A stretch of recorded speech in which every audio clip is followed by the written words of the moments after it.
So welcome. I am going to continue discussion on decoding of convolutional code, and I am going to talk about Bcjr algorithm. So why do we need another decoding algorithm for convolutional code? So let us try to look at first Viterbi algorithm that was taught in the last lecture, and what are the shortcomings of the Viterbi algorithm. Can you tell at least the version that was taught in the last class? Can you tell what are the shortcomings of that particular algorithm? Why do we need another decoding algorithm? Okay, fine. I mean, first thing that you notice is the algorithm that we talked about was a hard decision algorithm.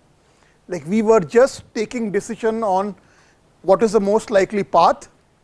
Did it tell you anything about how likely that path is? No. He just said this is the surviving path and this is the most likely path, but there was no information about how likely that path is, or the paths that you discarded, you did not have information about how likely or those paths were. So what we call the soft information that was missing in the Viterbi algorithm. The second thing was, what Viterbi algorithm did was,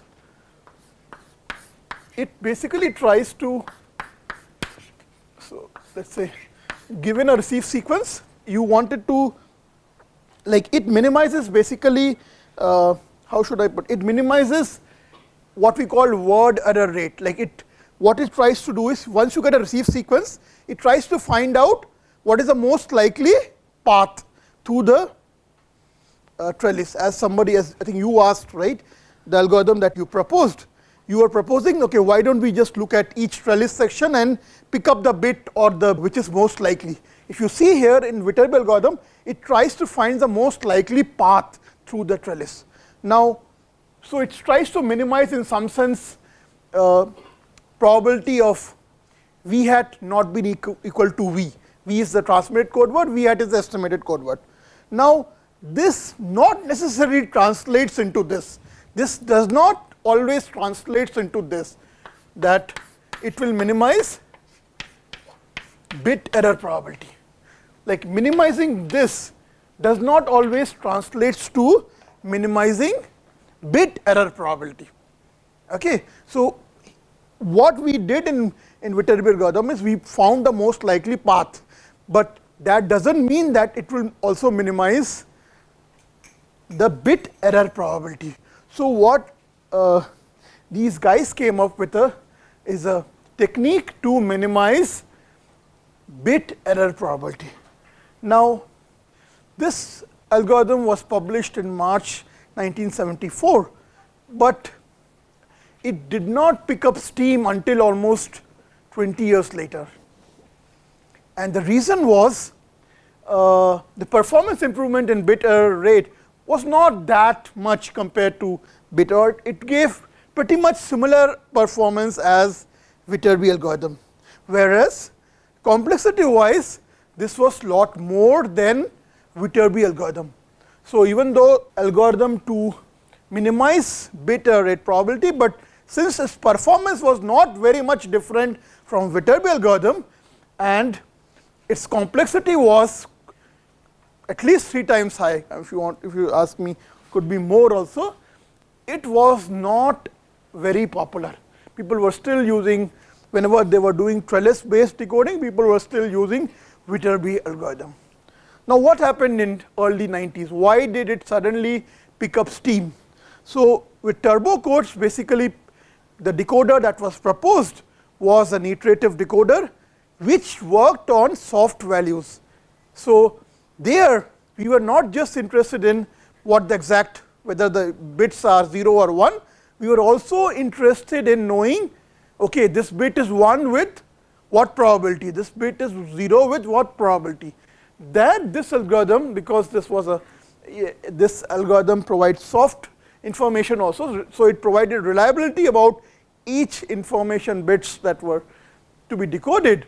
This was a very natural choice for those kinds of algorithm. In fact, in early 90s when this became popular, then people also tried to modify Viterbi algorithm so that it gives soft output. It's called SOVA, but SOVA performance is around 0.5 dB worse than what Bcjr algorithm will give. Okay, so we are going to talk about this Maxim a posteriori probability algorithm. That's algorithm that maximizes a posteriori probability and it minimizes bit error rate or symbol error rate. Okay. Now, a warning, you will see lot of equations. That's because the underlying probability distribution, it can be basically factorized into 3 factors. So, I am going to show you the proof of that. If you do not follow the proof, do not worry. We will just, with a simple example, we will just show how basically we calculate those 3 values. Okay, so if you are lost or you are not following all the mathematics, do not worry. Okay, you will still hopefully understand how to use this algorithm. Okay, so we are going to talk about this Bcjr algorithm, and so to minimize bit error rate, a posteriori probability, and what is the a posteriori probability? That probability a u hat is equal to u given receive sequence R must be maximized. So, the algorithm that maximizes this a posteriori probability is known as maximum a posteriori probability decoder. What does a maximum likelihood decoder does? It maximizes the likelihood function. And what is the likelihood function? R given, probability of R given V or R given U, whatever. Now, as I said, in March 1974, these researchers at Thomas J. Watson, IBM Thomas J. Watson Research Lab in New York, they introduced this algorithm, and this can be applied to any linear code. It's not specific to convolutional code, you can even use it for block code. And this algorithm is since known by their name, Bcjr. Now, we will define basically what we call L value or log likelihood or log value. So, this is basically when I say Bcjr algorithm computes a posteriori L values. So, it is computing a posteriori probability, and L value is defined as log of the probability, a posteriori probability ratio. So, when I say L value, a posteriori L value, what I am meaning is I am computing log of this ratio of these 2 probability of UL being +1 given R and probability of UL being -1 given R. Now, what will this L value give me? So, when I am looking at a particular trellis section and I am trying to calculate this a posteriori L value, it is going to tell me how likely this bit is going to be +1 or -1, right. If this is, let us say 100, what do you expect? UL to be? Yes. Yes. So, I am assuming BPSK modulation, so my bits are mapped to +1 and -1. So, if L of UL is, let us say 100, what do you expect your UL to be? +1, correct, because the numerator is larger. If it is -100, you expect UL to be -1, and if it is 0, can't say, it's both of them are equally likely. Now, let us say a posteriori L value is 1 and a posteriori L value is 100. What are you going to decode in those 2 cases? Do they convey same information to you? If we take hard decision, it's same, UL is +1, but if L of UL is 1, that means I am not very sure, because this ratio is not very big, it could have been -1 also, but when L of UL is 100, I am pretty sure it is +1. So, what I am trying to say is, not only the sign of this a posteriori L value is important, the magnitude is also important, because it tells me how comfortable or how much reliable, I mean how much reliability I have about this bit being +1 or -1. Okay. So, this algorithm computes that, and this is useful in this iterative decoding algorithm, where you are, the way you are working is, okay, first decoder computes these probabilities, and then it passes on to the other decoder saying, hey, I think UL is +1 with probability 0.7. Now, other decoder will take that information as a priori value, then will do its own computation, and then come back say, hey, I think it's not 0.7, it's 0.8. So, like that. So, that is where you require these magnitude values, because you are not taking decision until you have gone through few iterations, and each decoder is trying to pass the soft information, which we call, about what it thinks that particular bit is. Okay. So, this Bcjr algorithm is going to compute this a posteriori L value, which is probability of UL being +1 given R divided by probability of UL being -1 given R, and take the log of that.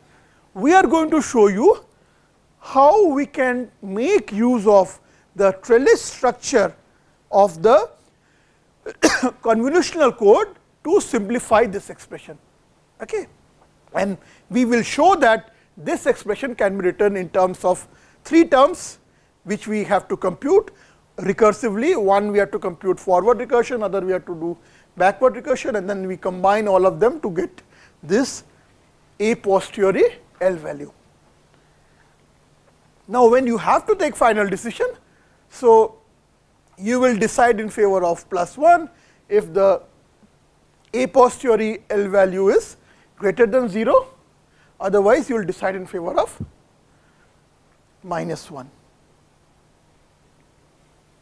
Now, as you saw here, we have expression of the form probability of UL given R. So, let us try to write this expression.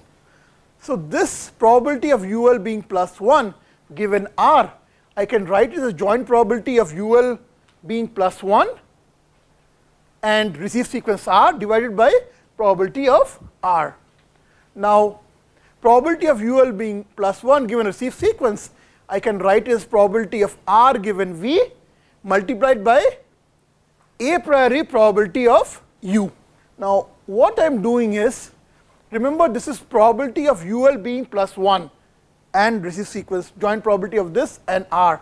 So, this I need to sum over all such transitions where UL is +1. Now, what do I mean by UL is +1? So, at the time instance L, I am looking at all those transitions which corresponds to input bit being +1. I mean, let us say I am mapping 0 to +1 or 1 to -1. So, I am looking at all those transitions corresponding to input being 0. So, when I say U belongs to UL plus, this is the set of all information sequence such that the Lth bit is +1. Okay. And probability R, I can write it probability R given V into P of U and sum over all U's. Okay. So, is this notation clear? UL +1 I am using. So, basically think of, so you have the receive sequence R is the complete sequence of length some L or N whatever. I have received this. Now, what I am trying to do is I am trying to find out what is the probability of UL being +1 given this receive sequence. So, what I am doing is this is computed using probability of R given V into P of U, and I am summing over all input sequences where at Lth instance the input is +1. Okay. So, I mean think of it like, so basically if you have your some trellis diagram here, and of course your trellis is continuing. So, I am just looking at, this is my Lth time. So, I will only look at those transitions which corresponds to UL being plus 1, and here they can be anything, only at the lth instance. So, I am looking at those. Now, if you look here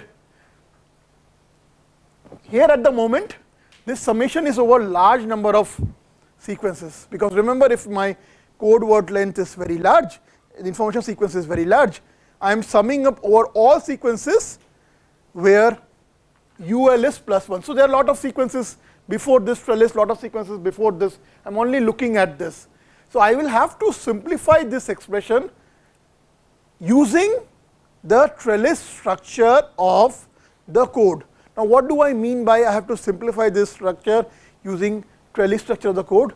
Now, I know that in my trellis of a convolutional code, not all paths are permissible, right. So, when you are at a particular state, you can only go to few states. So, I am going to use that trellis structure to simplify this expression. I am not worried about this denominator term, because when I will compute probability of UL being minus 1 given R, then I will have a similar PR term here. So, those will cancel out.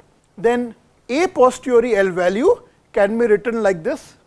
So, in the numerator I am summing over all sequences which have UL as plus 1 at time instance L, and in the denominator I am summing over all such UL sequences, input sequences where UL is minus 1. Now, as I said, this summation is over, if your length of the received code word is large, this summation is over large number of sequences. So, now we are going to simplify. So, I said we can simplify this into recursive computation, and we are going to use the trellis structure of the code, and let us see how we are going to do that. So, what I am saying is this joint probability of UL being plus 1 given R can be written as probability of the previous state being some S hat, next state being S, and receive sequence R, and I am summing over all state pairs which belongs to transitions where UL is plus 1. So, what I did was, instead of writing this in terms of R given V, now I am writing in terms of the trellis diagram. So, if you look at trellis diagram, this is my, let us say, initial state S hat, this is my next state S, and you have the receive sequence R. So, what I am saying is, this probability of UL being plus 1 given receive sequence, I am writing this as probability of being in previous state S hat, next state S, and R, where I am summing over all state pairs which belongs to transitions belonging to UL being plus 1. Okay. So, this is where I have significantly simplified, because now I am making use of, I am not summing over all possible UL, now I am just summing over the valid transition. So, this joint probability of UL being plus 1 and R, I am writing in terms of probability of UL being at some initial state S hat, next state S, and R, where this summation is over all those transitions corresponding to UL equal to plus 1. Similarly, I can, for the case probability of UL being minus 1 given R, I can write this as joint PDF of SL being S hat, SL plus 1 being S, and R, this summation over all those state pairs corresponding to input bit being minus 1. Now, what do I mean by state pair? So, if you look at the state diagram, right. So, given this state and this state, you know, if there is a valid transition, there will be a path through it, and this will correspond to some input and some output. Now I am, so if I have to compute this numerator term, what I am going to do is, I am only going to consider those transitions which belongs to UL being +1, and for the denominator term I will look into those transitions. For them I will compute this. Now I am going to further simplify this probability of being in state S hat at time L, state S at time L plus 1 given receive sequence. I am going to further simplify this, but this summation is going to take place in the numerator over those transitions belonging to UL bit at that particular time instance being +1, and here over time of that particular bit being -1. So now, so what we have got here is this probability, a joint probability, a probability of SL being in S hat, SL plus 1 being S and R. So let us try to simplify this expression. So we have P of S hat, S and R. Okay. Now first thing that I am going to do is, what is my R? R is my complete receive sequence from 1 to n. Now what I am doing is, I am splitting this R into 3 portions. So one, the received bit R at that particular time instance, and then R before that time instance, and R which is after this time. So this receive sequence R can be, so that is what I did. So this was my R, this is R before the time instance, R t less than L. This is R at that particular time instance, and this is R after L. So that is the first thing I did. Next, I can write this as, so I am writing this as probability of this term given these multiplied by probability of this. Correct? I can write it like this. Now, so what I did was, so probability of R when t is greater than L given these S hat S R for t less than L and RL into probability of S hat S R t less than L and RL. Now look at this particular term. Probability of R for time t greater than L. So what is that? So this is, let us say this was my time instance t, I am looking at future R's, right, and condition on S hat S, this received R and R received here. If you look here, this is condition on 4 parameters, S hat S R for time less than L and RL. Now tell me, if you know what is this state S, do you need information about S hat to know RT by L? I mean, you want to find the probability of R t greater than L. That means I am looking at what is the probability of R in the future time instance, right. If I tell you, okay, this is at time L, I am, or time L plus 1, I am at this particular state. So do you require this information S hat? I don't. Why? Because I already know that from S hat I have reached this state. So if I tell you, if I give you S, you do not require S hat. Now look at the next one, RT less than L. Do you require what was the previous input?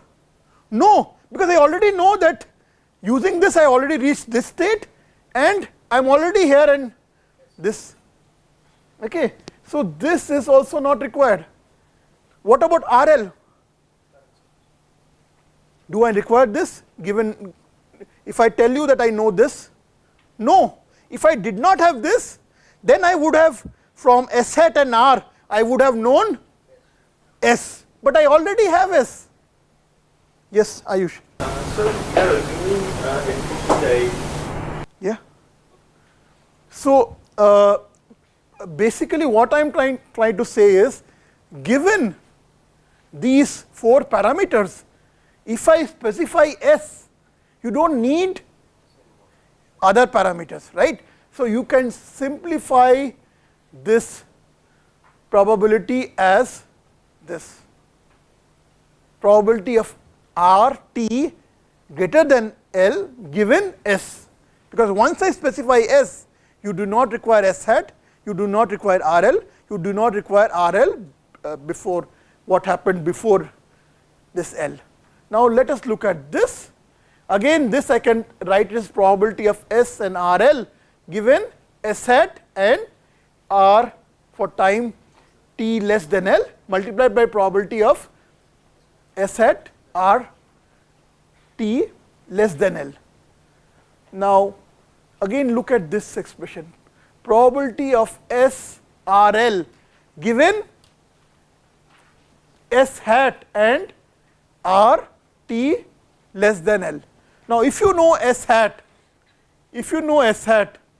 I am interested in joint probability of the next state and RL. If I tell you S hat, do you require what has happened before? No, because you have already reached S hat. So, I do not require this sequence, because I already know at time L I have reached S hat. So, you do not require this. So, this can be written as this. So, what I have shown you here, this thing that was appearing here can now be written as product of these 3 probabilities. One is probability of RT greater than L given S, second one is probability of SRL given S hat, and the third one is probability of S hat given R t less than L. So, using this trellis structure, I have now decomposed my expression into 3 computation of these 3 quantities. Okay. Is this clear? Now, I am writing this probability of S hat given R for time less than L, I am calling it alpha S hat, probability of S RL given S hat, I am calling it gamma, and probability of R t greater than L given S as beta. Now, you will see this quantity alpha we are going to compute in a forward recursion manner, and this quantity beta we are going to compute in a backward recursion manner, and this quantity depends on the channel transition probabilities and things like that. Okay. So, what we have done so far is, I have written this in terms of these 3 probabilities. So, I need to compute these 3 probabilities. Now, let us look at each of them one at a time. So, I said this alphas can be computed in a forward recursion manner. And what do I mean by forward recursion manner? So, alpha at time L plus 1 can be computed from alpha at time L. Now, alpha at time L plus 1 can be written as probability of S and R for time less than L plus 1. This is from the definition of alpha. If you remember, alpha of S hat is probability of S hat and R t less than L. So, if I make it L plus 1, this will become t less than L plus 1. Okay. Now, I introduce a dummy variable S hat and sum it over all S hat. This is same, correct? Now, this term probability of S hat S and this R for time less than L plus 1, I am writing it as follows. So, again I split RT as basically RL and RT less than L. So, I am splitting this R into 2r, r at L and r for t less than L. And I can write this joint probability as, so what I did was I wrote, so I had this probability of S hat S R T less than L plus. I had this, I am writing this as S hat S R L and R T less than L. Okay, I wrote it like this. Next, I can write this as probability of S R L given S hat R T L multiplied by probability of S hat R T L. Now, again look at this quantity. Probability of S R L given S hat and R for t less than L. Now, all right, trellis is gone. So again, if you just draw this, if you know S hat, then I don't need R before. So this can be written like this, and this can be written as same. Now what is this term? Alpha S hat, and what is this term? Gamma. So what I have done is, I have computed alpha at time L plus 1 in terms of recursion, alpha at time L and gamma. So let's take this example, I am just writing it. So let's just call this state as 0, this state as 1, this state as 0, this state as 1. So if I have to compute, and this is, let's say this is time L, this is L plus 1. So if I have to compute alpha L plus 1 at 0, what it would be?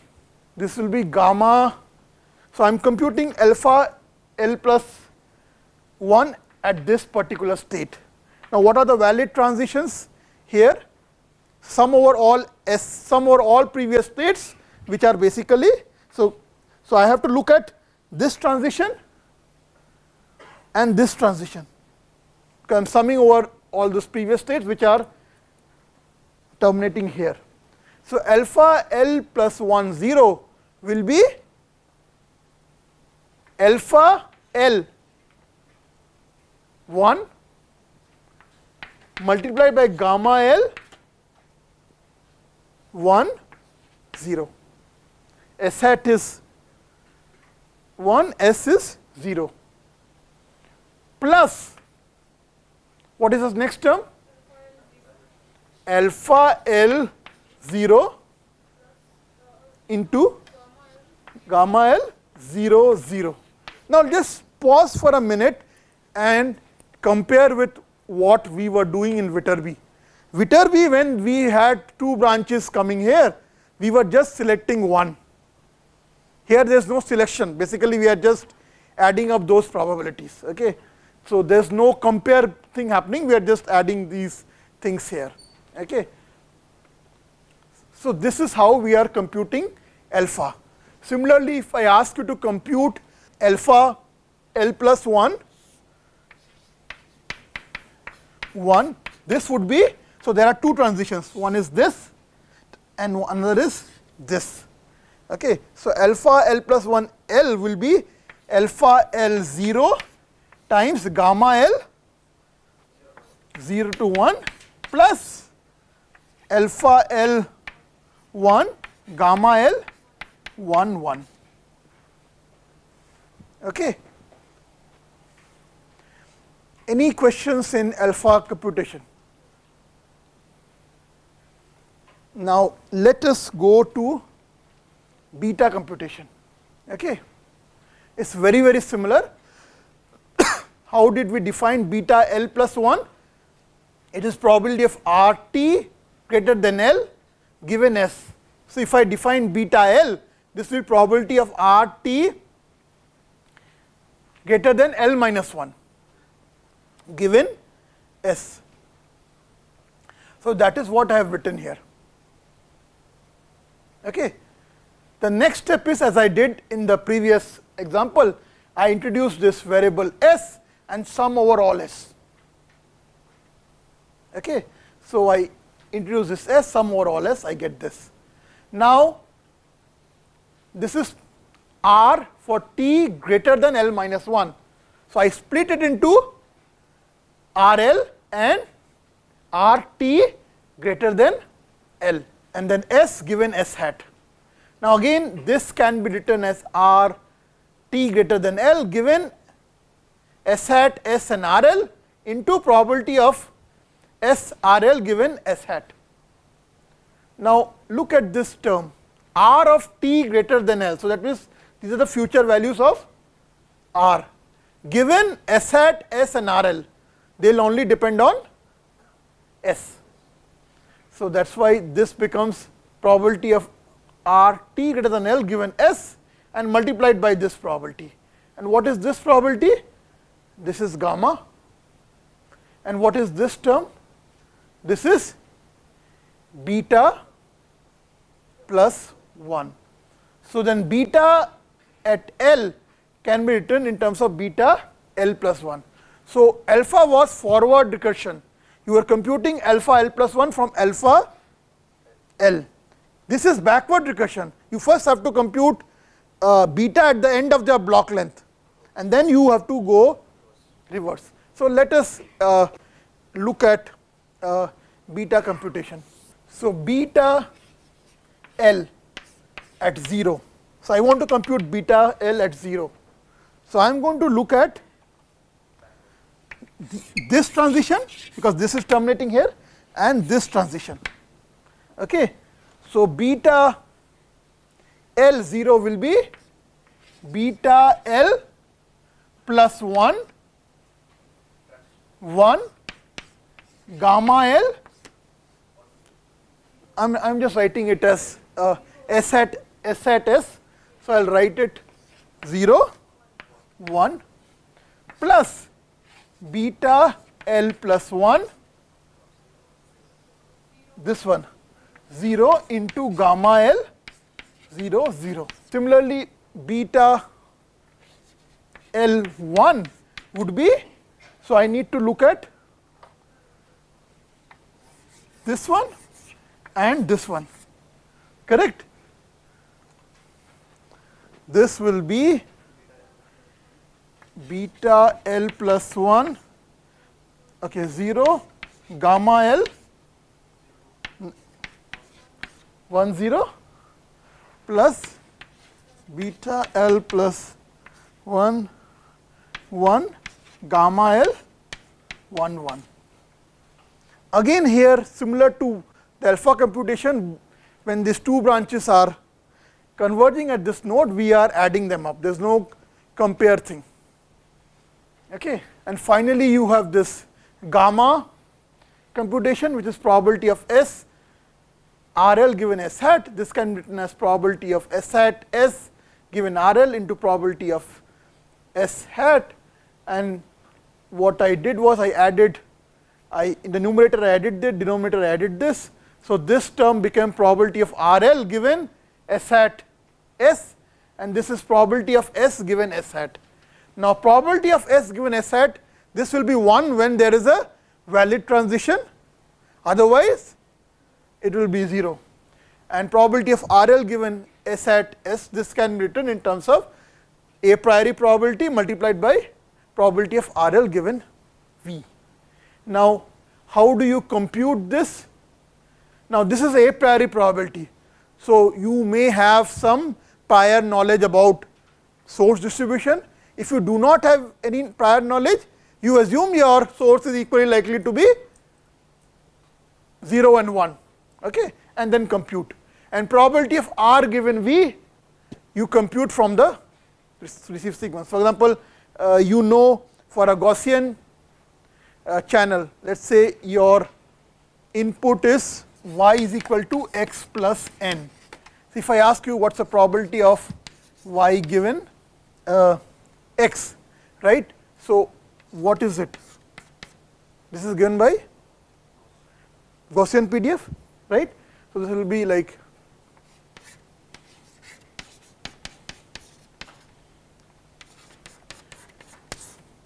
actually let us call it yi I. Let us use I. So, this is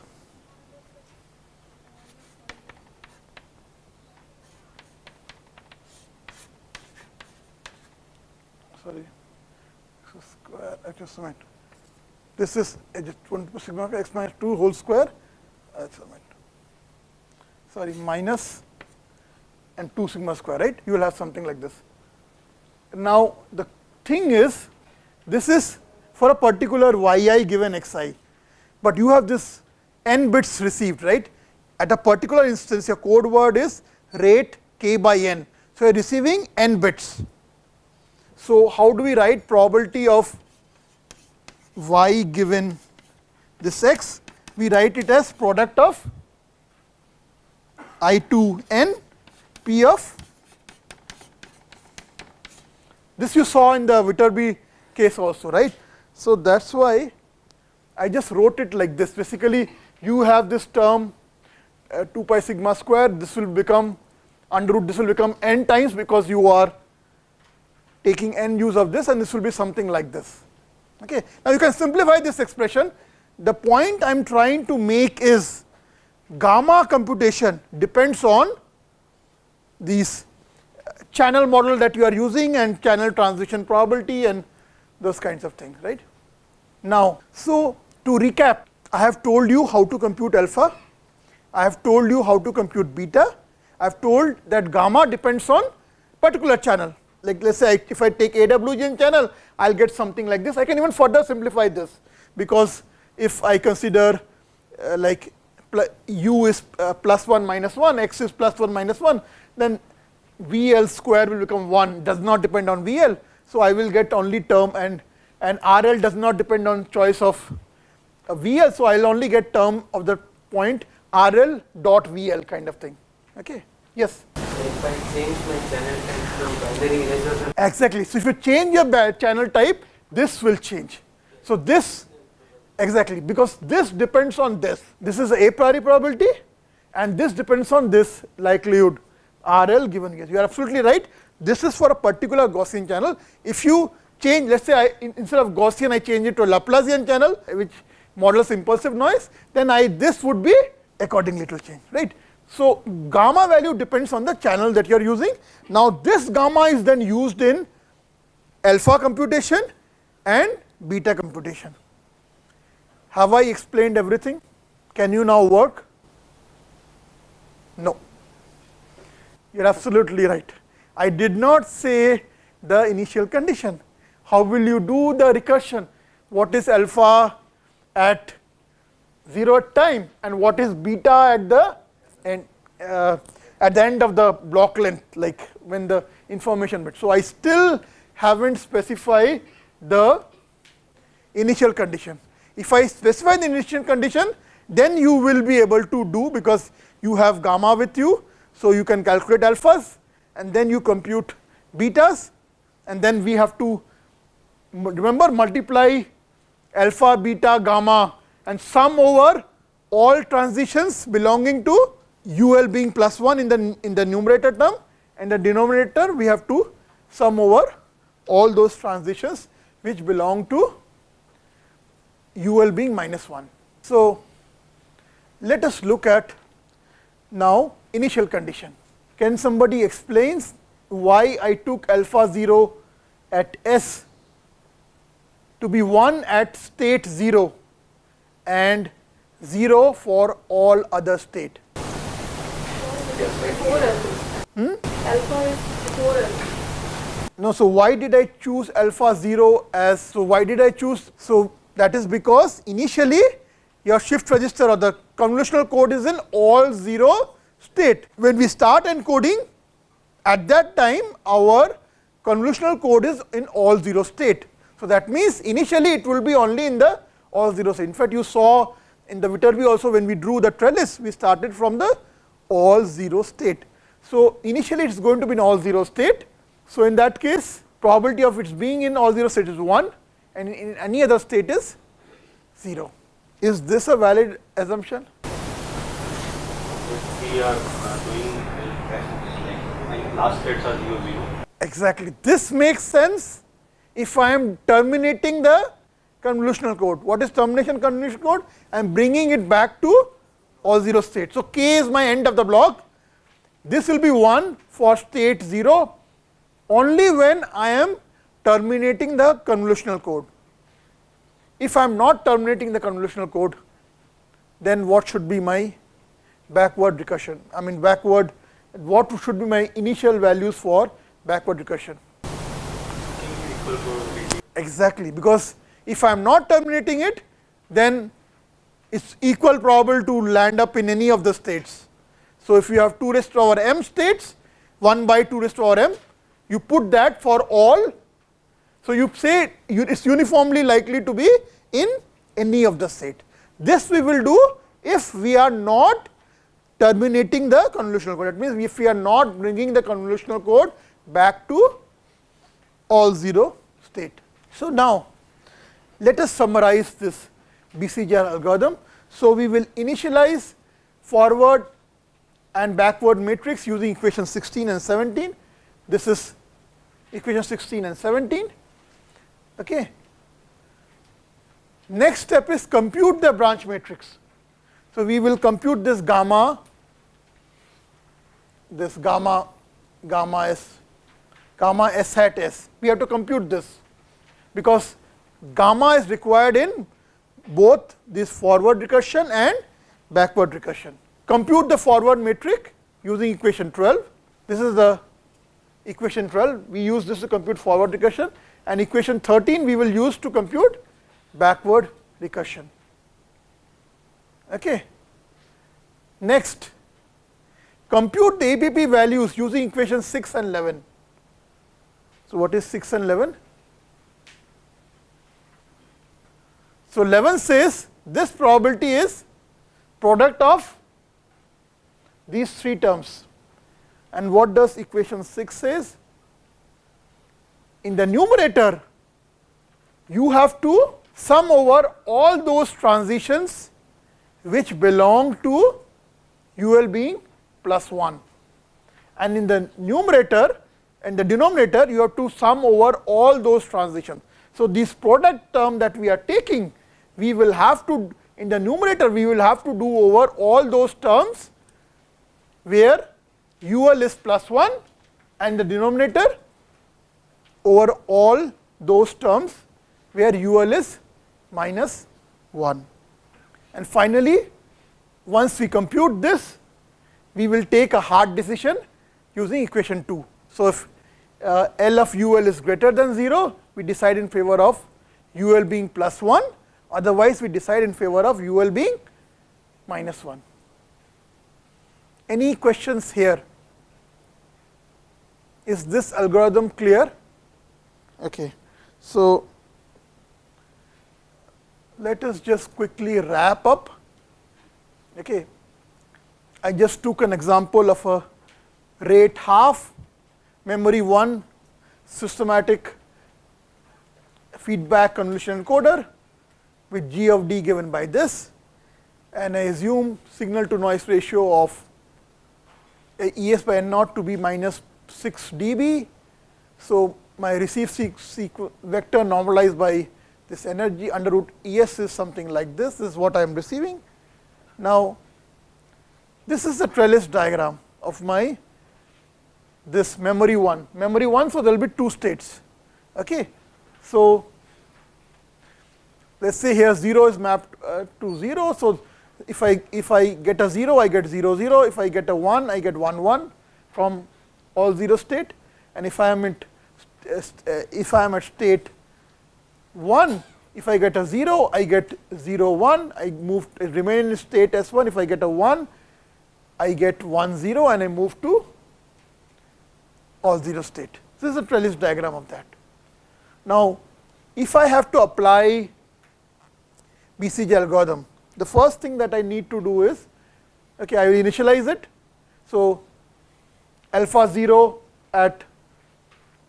will be 1 for s equal to 0 and this, and beta k will be, because this is terminated encoder, so beta k will be 0 for this, 1, 2, 3, 4, beta 4 is 0 basically. Okay. And then I compute these gamma values, which depends on the channel values. I already gave received values. You know what x is plus 1 minus 1. Sigma square is related to the ES by N naught. So if you do that, these are the values of gammas that are coming up. Okay, I'm not going into that.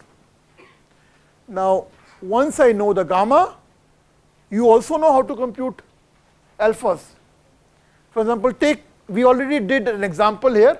Just pick one. Which one do you want to take? Alpha 2 S1. So alpha 2 S1, right? So alpha 0 is this, alpha 1 is this, alpha 2 is this. And alpha 2, what do you say? Alpha 2 S1. So alpha 2 S1 is what? Alpha 1 S0 into gamma S0 S1. That's one term. So alpha 2 S1 is alpha 1 S0 gamma S0 S1 plus alpha 1 S1 into gamma S1 S1.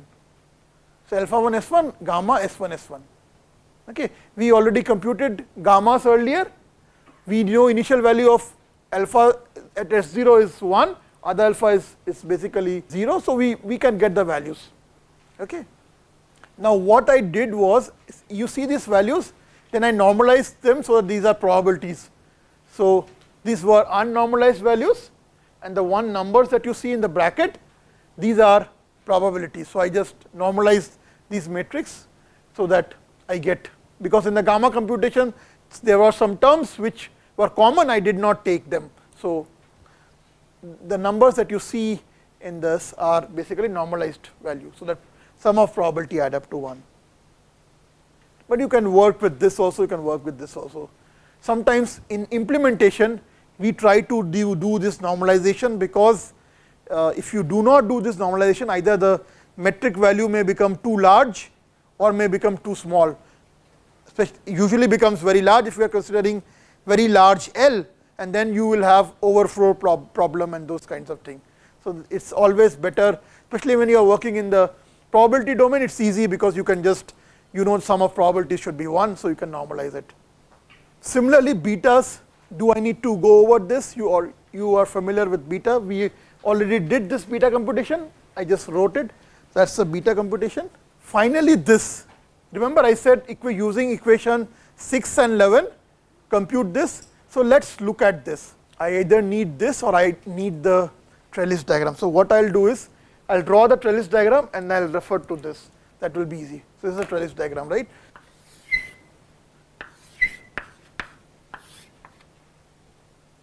This is -1 or +1? -1.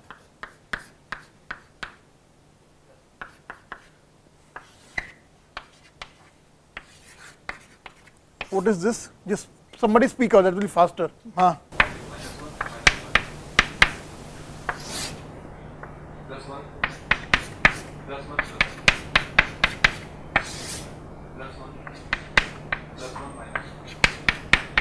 Okay, this is my trellis diagram. Now, in the initial, so I need to find out L of, let's say U0, U1, U2 and U3, correct? Now how do I compute L of U0? It consists of 3 terms, alpha, beta and gamma. So this is alpha of S0. Now first thing I need to do is, I need to sum over those transitions in the numerator which corresponds to UL being +1. Now what is that transition? This one. Correct? In this case it's only 1. So then what will be the term that will come up in the numerator? It will be alpha S0, gamma S0 S1, beta 1 S1. Alpha 0 S0, gamma 0 S0 S1 and beta 1 S1. This is the numerator term. This is what I meant.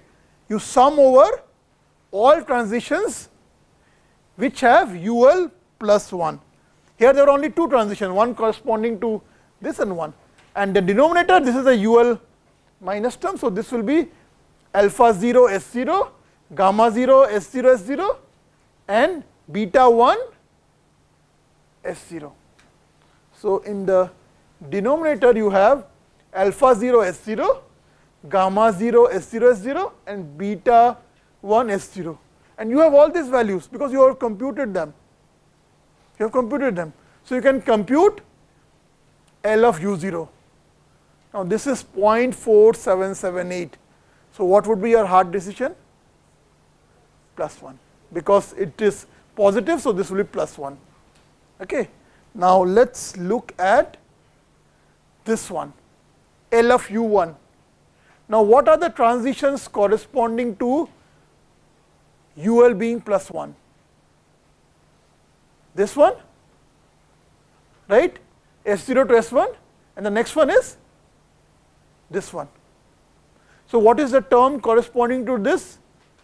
Alpha 1 S0 gamma 1 S0 S1 into beta 2 S1. So, that is the first term, alpha 1 S0 gamma 1 S0 S1 beta 2 S1.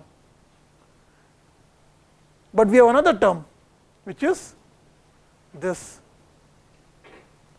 So, this will be alpha 1 S1 gamma 1 S1 S0 beta 2 S0 plus alpha 1 S1 gamma 1 S1 S0 beta 2 S0. So, that is the numerator term. And what is the denominator term? So, there are two transitions corresponding to -1. One is this, another is this. So, this will be alpha 1 S0 into gamma 1 S0 S0 into beta 2 S0 plus alpha 1 S1 gamma 1 S1 S1 beta 2 S1, alpha 1 S0 gamma 1 S0 S0 beta 2 S0 plus alpha 1 S1 gamma 1 S1 S1 beta 2 S1 S1. Similarly, you can do for L2.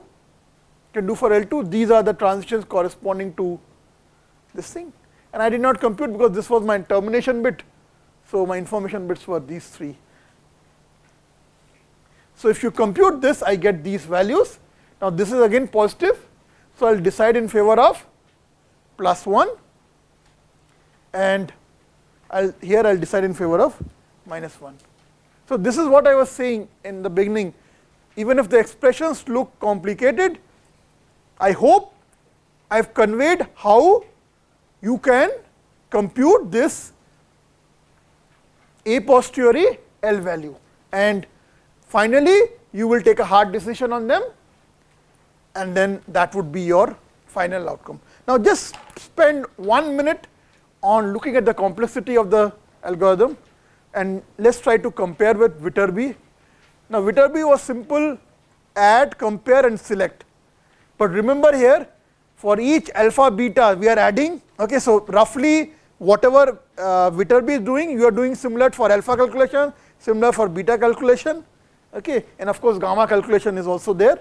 Then you are, let us say gamma calculation is not that, but then you are also doing this finally, the APP value. So, I am saying roughly at least 3, if you consider alpha, beta and L value computation, at least 3 times more complex, actually it is more, okay, than Viterbi algorithm, and moreover, so that is why it did not pick up early enough, because the complexity was higher and the performance gain in terms of even though Viterbi minimized word error rate, but its bit error rate performance was not very much different from this optimal bit error rate performance. So, that is why it did not pick up then.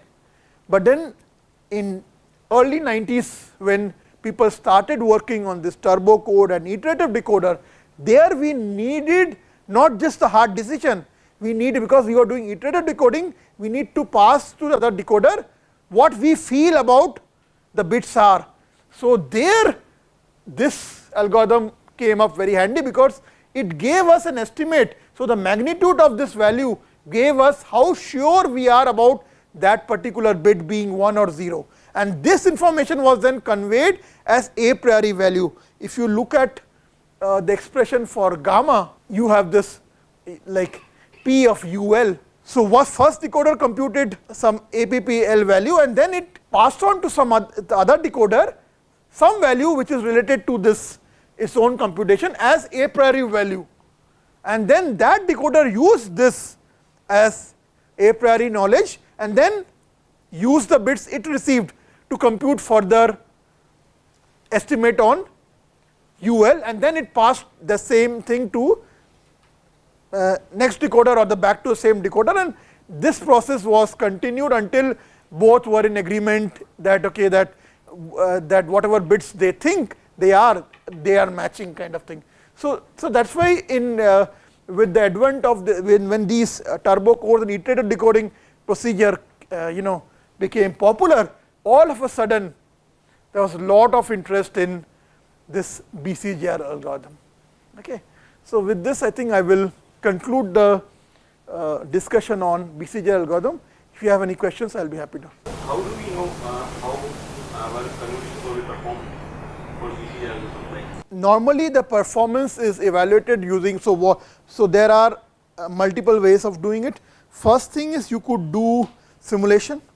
So what you do is you encode your bits using, let's say, convolutional code, and then you decode using Viterbi algorithm or decode using Bcjr algorithm and plot bit error rate and frame error rate performance. So on the x axis you will plot signal to noise ratio per information bit, and on the y axis you plot number of bits in fraction of number of bits in error or fraction of number of packets in error, and you compare. So basically, like if you let's say this is BER, and if you have two codes, this is code A, this is code B. Now what on the x axis I have energy per information bit. Remember we are using coding, so for one bit let's say rate 1/2 code. So one bit we are sending 2 bits. So we need to consider how many information bit or how much SNR we are sending per information bit, not per transmitted symbol. So this is energy per information bit, and let's say this is BER, bit error rate performance. So as we vary this signal to noise ratio, this code A gave this performance, code B gave this performance, right. So you can clearly see if I fix my BER using code A, I am requiring much less EB bandwidth to achieve the same performance, whereas this requires much more. So code A is better than code B.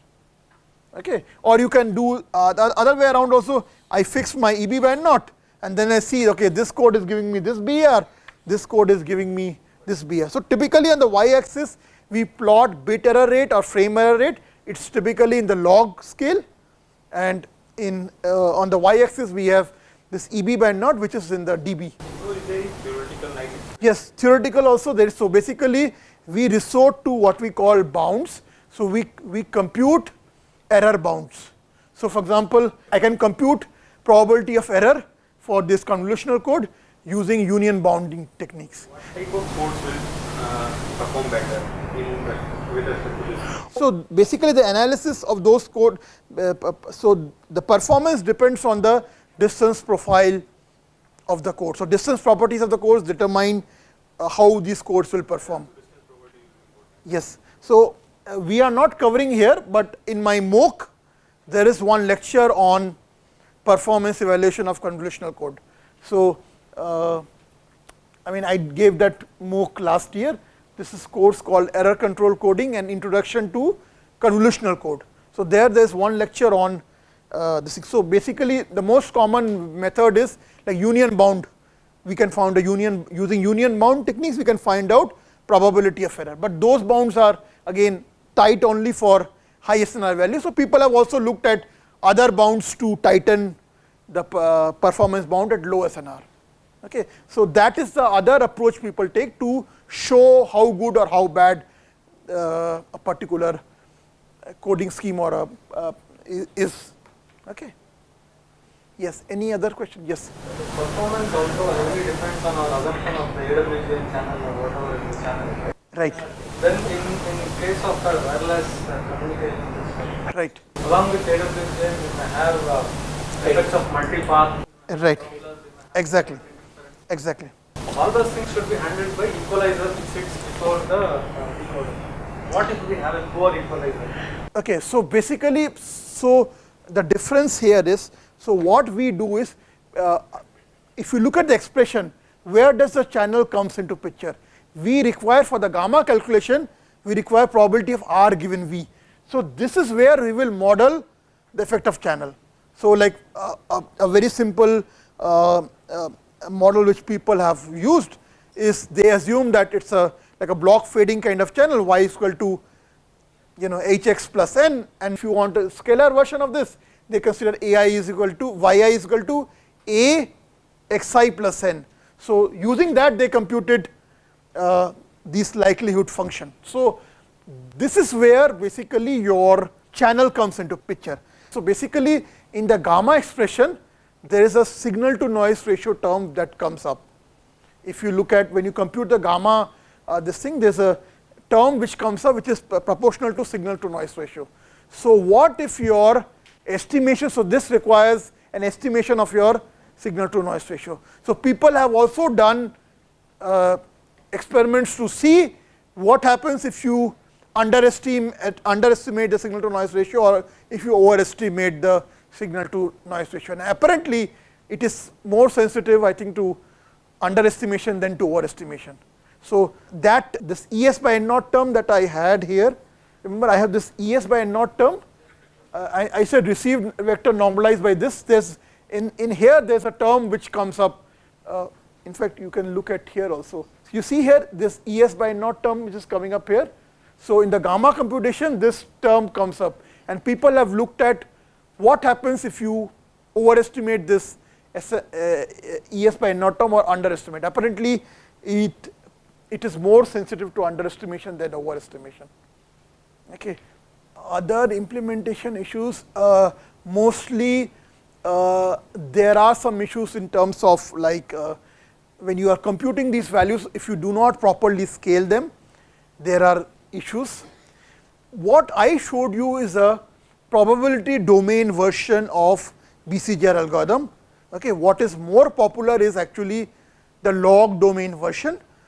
And why it is more popular?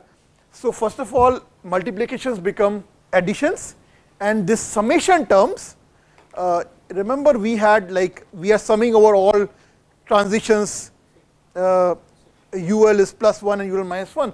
So if you have something of the form like this, if you have, let's say, let's consider summation of the term ei1 plus ei2, something like that. If you take log of these terms, you can write it into using an operator called max star, which is just taking maximum of two quantities and some correction factor. So if you have summation of terms and you take log of that, let's say in the summation I have two terms, a1 and a2.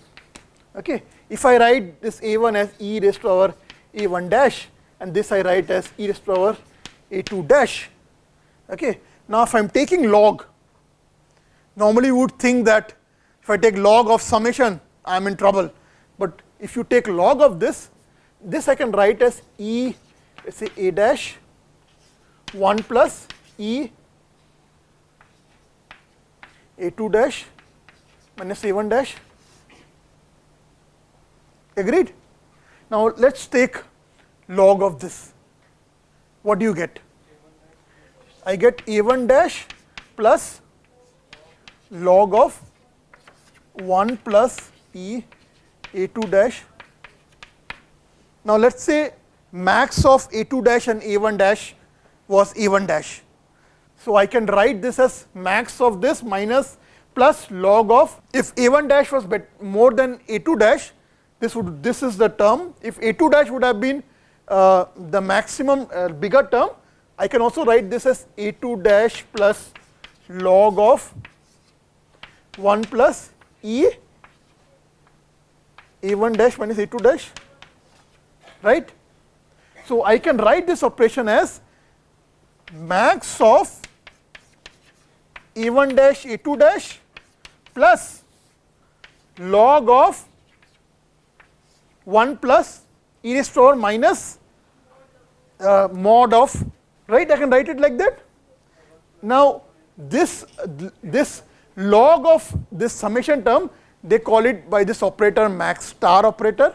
So this max star operator boils down to taking the maximum of two terms plus a correction term, which is small because this will be one log of, see, if this is maximum, this term will be minus of something, right? Correct? Minus of the absolute difference. And if this term is bigger, then again this is minus of smaller quantity. So this term is a very small quantity, log of e raised to power minus something. This can be implemented using a table lookup, that if a2 minus a1 is this one, this is the value. So this operation of this summation that you saw, like let's say, where did you had? Like you had this summation operation, log of this summation operation. This can be implemented using this max of, so, and I can, if you have more than 2 terms, I can recursively apply this operation. So I can take max star of these 2 terms, I'll get 1 term, then I take. So from the implementation point of view, the log domain map decoder is easier implementation, because this summation things also can be written as, so this becomes now then just finding the max of these, like, so I am writing this a1 in terms of e times a1 dash and e times a2 dash. So this will just boils down to finding the maximum of a1 dash a2 dash plus some small correction term. People have also done a version of this log map algorithm, they call it max log map. So what they do in max log map, they just ignore this correction term. This correction term is ignored.